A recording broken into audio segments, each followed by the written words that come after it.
Solasta, Lost Valley, is a DLC released this year in April for Solasta Crown of the Magister, currently sitting on a Metascore of 77 for PC and has a mixed review score on Steam. If you haven't played Solasta Crown of the Magister, here's the pitch. Solasta is a tactical party-based RPG based on the Dungeons & Dragons 5th edition SRD rule set. SRD stands for System Reference Document and is basically an open games license to allow other publishers to make D&D games but without the specifics.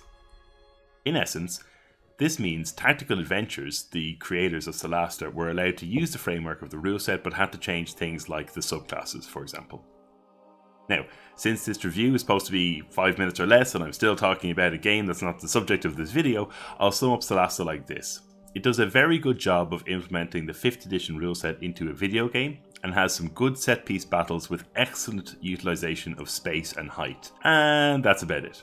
Looks, writing, quest design, characters, all of the other things you'd expect of a CRPG, or an RPG in general really, have fallen to the wayside a bit. It's become sort of a cult classic for tactical RPG fans who all acknowledge it has a lot of flaws. So, the Lost Valley DLC. It came out a year later with a brand new campaign and a subclass for each of the 9 existing classes in the game, along with other things such as a 4-player co-op experience and more tools for the Dungeon Maker. So, you might ask, if the game was weak on looks, writing, etc., did the DLC improve on any of that? No. But wait, come back.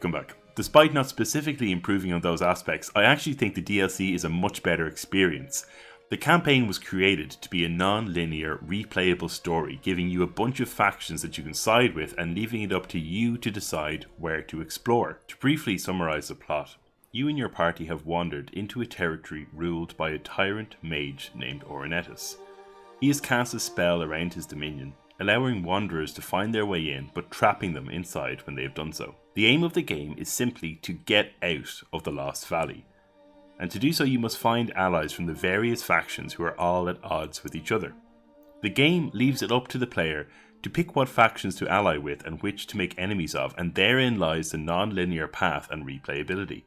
Interestingly enough, getting friendly with Ornetus is also an option. When you create a more open-ended game and remove the structured linear narrative of the first game, suddenly things like writing and quest design aren't as important. Now, I stress here, if you're someone who likes RPGs for the writing and the characters, there's still nothing for you here. But if you played Crown of the Magister and enjoyed the combat, or just in general appreciate good tactical-based combat, then this game could be for you. Not only has the linear path been taken away, all of the individual maps are a lot bigger too. It reminded me a lot of the maps in Baldur's Gate 1, where you could just kind of like roam around and find a cave. Oh, what's in the cave? Oh, it's a troll guarding an enchanted shield. Cool! Because the game is a lot more open, it suddenly feels like a more tabletop experience, and a lot less like a badly written story with cool tactical combat. Important to add here that the tactical combat is still very cool. I have a video here on why D&D 5th edition combat is such a breath of fresh air for CRPGs if you want to check it out. But to sum up that video so you don't have to go and watch it, but seriously, I'm a small channel, just give me the fucking clicks. It basically means that D&D 5th edition is based on streamlined, simple choices that are very, very dramatic and obvious, which stands in contrast to some other CRPGs which also have like obviously a lot of decisions, but the difference between the decisions are much more granular and much harder to actually understand. D&D 5th edition is about big, bold choices that you make and very, very impactful decision making in combat. It's also an excellent time to get into Solasta in general with the amount of new content that has been coming out. As at the time of writing on the 6th of December, there are currently 7 races and 12 classes, all of whom have a bunch of subclasses.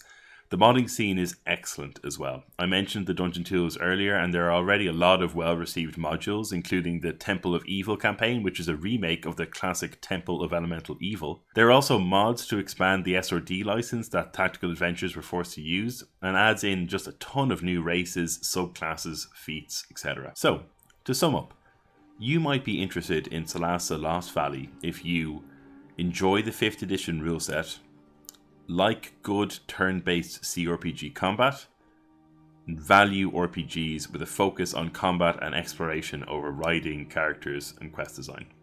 You might not be interested in Solasta Lost Valley if you highly value writing in your RPGs, dislike turn-based combat, or turned off by mediocre looking games graphics wise. Overall, I think Solasta Lost Valley is a good example of how you really need to know who is reviewing the game that you're reading about or watching a video on before you can understand if you yourself will enjoy this game. It sits on 77 Metacritic, which is, these days probably, bang on average, maybe a little bit below average if you consider 80 as average.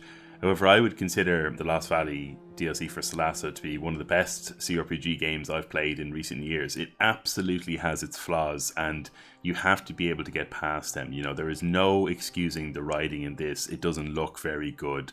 All of the characters are boring and terrible. But it does that combat really, really well. And if you are looking for a game with good turn-based combat, this is worth way more than a 77 Metacritic for you. So that was a very quick look at the Solasta Lost Valley DLC. Thank you so much for watching. I'm going to be trying to do more of these to complement the longer form stuff that I'm also doing on my channel.